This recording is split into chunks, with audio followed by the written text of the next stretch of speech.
In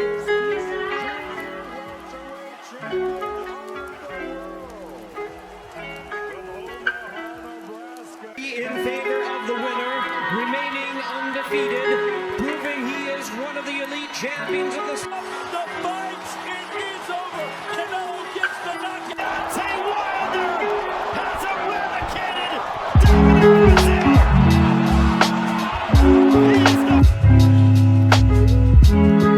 Yo. You know what this is, man. It's your favorite channel, man. It's CTB. This is Chantel Boxing. I'm your boy, Jay Slay. Say what up to him, man. What's up, everybody? Remember to like, subscribe, hit the notification button, comment. Let's keep this channel growing. You know why? Because we love boxing and you love boxing. That is a fact. Most definitely. This is the place where the fight fans come to get these delicious entrees of boxing knowledge. What's the menu for them today, bro? Let's give a fight recap, man, of the Tank and Barrios fight. All right, man, let's talk about it. Let's serve them up real quick. Yeah, man, it was a great fight, man. I knew it was going to be a great fight just on the matchup alone, and it didn't disappoint me at all. The entire fight card was dope to me. I enjoyed watching that card a little bit more than I did the ESPN card. But both of them did have great fights. Let's start with the show, man. Let's start the show. Let's start with Tank before we go to the undercard. Let's start with Tank. What would you grade Tank Davis's performance against a really, really game opponent? Barrios. I'm going to give Tank, it's close too. I'm gonna give him an A-. I'm gonna give him a B+, but I'm gonna give him an A-. And the reason I gave him an A- is because, to me, one thing that was overlooked in the fight, a lot of people jumped on him on his last fight about his defensive responsibility. And the Leo fight, you know what I'm saying? We talked about it. We said that we thought it was a tactic. Pretty much he was just gonna walk through him and just finish him off, and he won't really too big on his defensive responsibility because he knew that Leo Santa Cruz couldn't hurt him. Mm-hmm. So this fight, I was watching very closely to see, was it just that, or was he really, just didn't give Leo Santa Cruz power to respect. But I watched the fight, and his defense was, I think, the most impressive thing to me. I was impressed by his defense, the way he was able to duck and, dodge punches and counter punch. And he gave Barrios a hard time because he was hard to hit. And I think the fight turned for me at a point was when he took the jab away. When he took Barrios' jab away, the whole fight changed. And he became the more of the aggressor. And Barrios was on his back foot. And then I saw the fight starting to shift. I thought it was pretty close. A lot of people complaining about the scorecard, but I thought that Tank, at the time of the stoppage, was probably up a point or two. But still, it was close enough where Tank had to have some urgency. So I understood why Mayweather was like, hey, pick it up, because he had seen the unofficial scorecard. So somebody must have called him and said, hey, on the unofficial scorecard, they got him down a point or two. You just might want to let him know. So he pretty much was telling him that, hey, I'm just keeping it real with you. On the unofficial scorecard, they might try to take it from you. You need to get on your shit. And he came out and he got on his shit.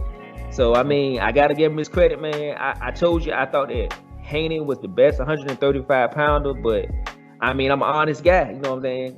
So, I mean, I know he waited for it, too. So, I mean, right now, I had him number 3.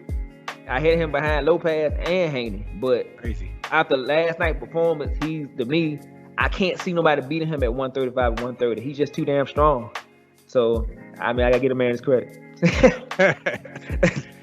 Yeah, man, I agree with you, man. I agree with everything you said. I told you on the pre-fight video, I told you that Tank had underrated defense. That was my exact words. I said, I seen Tank do some things where he can make fighters miss when he wants to. I remember saying it. I said, Tank, it really was known for his defense and known for his counter punching before he became come forward Mike Tyson in this style fighter. I thought Barrios' height was gonna give him some trouble, and he did early. My grade automatically was A+. I gave Tank an A+, only because a lot of people was picking against him, 1, and 2, the game it shifted the game plan. Like, he shifted the game plan mid-fight. That's Mayweather's style, most definitely. Mayweather was known for changing game plans 2, 3, 4 times in the fight, and Tank did that, man. Tank went from outboxing to backing him up to counter punching them, and then 2, just slamming on the gas and getting them out of there. It was different levels and different gears. It was a little slow in the beginning for him to do it, but I think it was calculated because Barrios was not only tricky and not only throwing punches and bunches, but he's long and tall. The size advantage made it really, really hard for him to get inside of there and work. Go ahead. I want to say he was very big that night. I know he had to be 160 pounds. Yeah, he was big. Barrios was huge. He was huge that night. You know what I'm saying? So that with the long jab, the extra fighting somebody that tall was a new thing. Even though, like I said, that was his first professional fighting somebody that tall. Tank was known for knocking out bigger guys and sparring and shit in the gym. So fighting somebody that height, he did before, but he never did it with those small gloves and then being in the professional bout. But he shined through, man. In my opinion, he came through. I didn't like Mayweather coming up and saying you down on unofficial scorecards. Why I did a lot of candor on the Tank. I didn't like the fact that he said that because in my eyes, Tank was winning at that point. In my eyes, I don't understand how unofficially they had him down because some of those early rounds, Tank was it all depends on how you judge it. Some people will judge the aggressiveness, but me, I looked at it more as an ineffective aggressiveness. Even though Barrios was coming forward and throwing a lot of punches in the early rounds, he was missing a lot of those punches. So I'm gonna go ahead and get my grade first for Barrios since I already started breaking them down. My grade for Barrios is also high too. I give him a B+, man. I think Barrios did a great job. He had a hell of a heart in there too, man. He was just in there with a better fighter, I thought, and he was just take his heavy-handed. But I did give Barrios a high point because to me this was more so his step-up fight. People look at it saying, "Oh, this is a Tank step-up fight." Tank, you know what I mean, never fought nobody like this. He finds somebody bigger, blah blah blah. But to me, people forget to look at Barrios, man. Barrios never fought nobody on that level before. So for me, for that to be a Barrios step-up fight, I thought he did pretty good, man. He made a name for himself. I plan to see him in a big fight later on down the road, man. Later on, because he's shown he had heart, and I'm pretty sure he learned a lot from that fight. So I gave the man a B+ on his performance.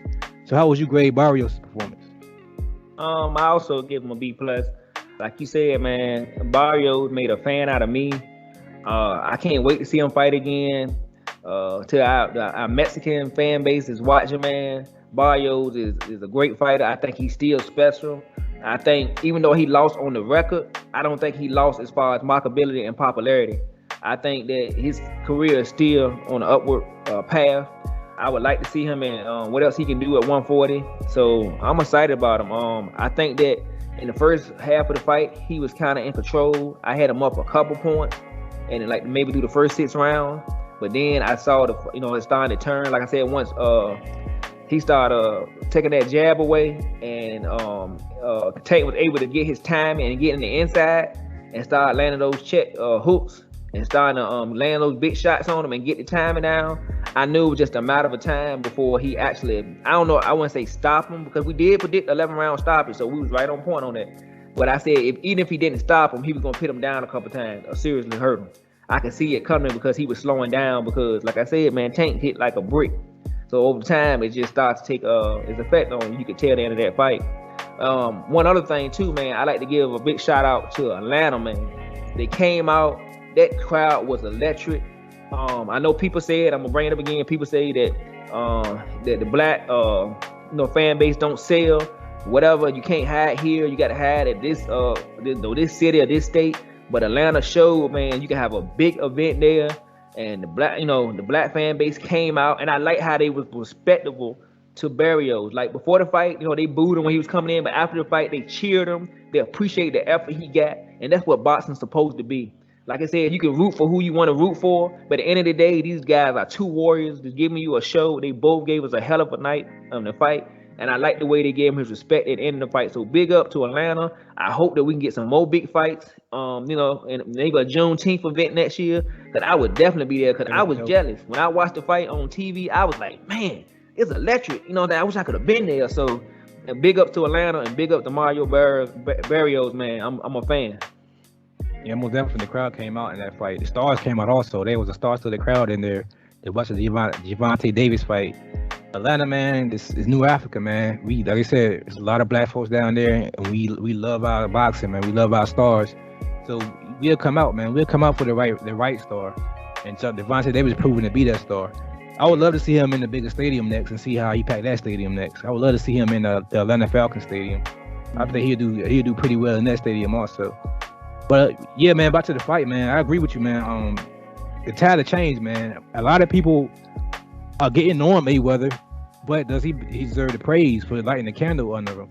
Because before Mayweather came out there, you know, even though Tank knocked him down in the 8th round, they knocked him down twice in the 8th round. I thought the fight was going to be over after that. I thought the fight was going to be over in the 8th, but the bell rung. The 10th round came up, between the 9th and 10th round came up. Mayweather said, "You down on the cards."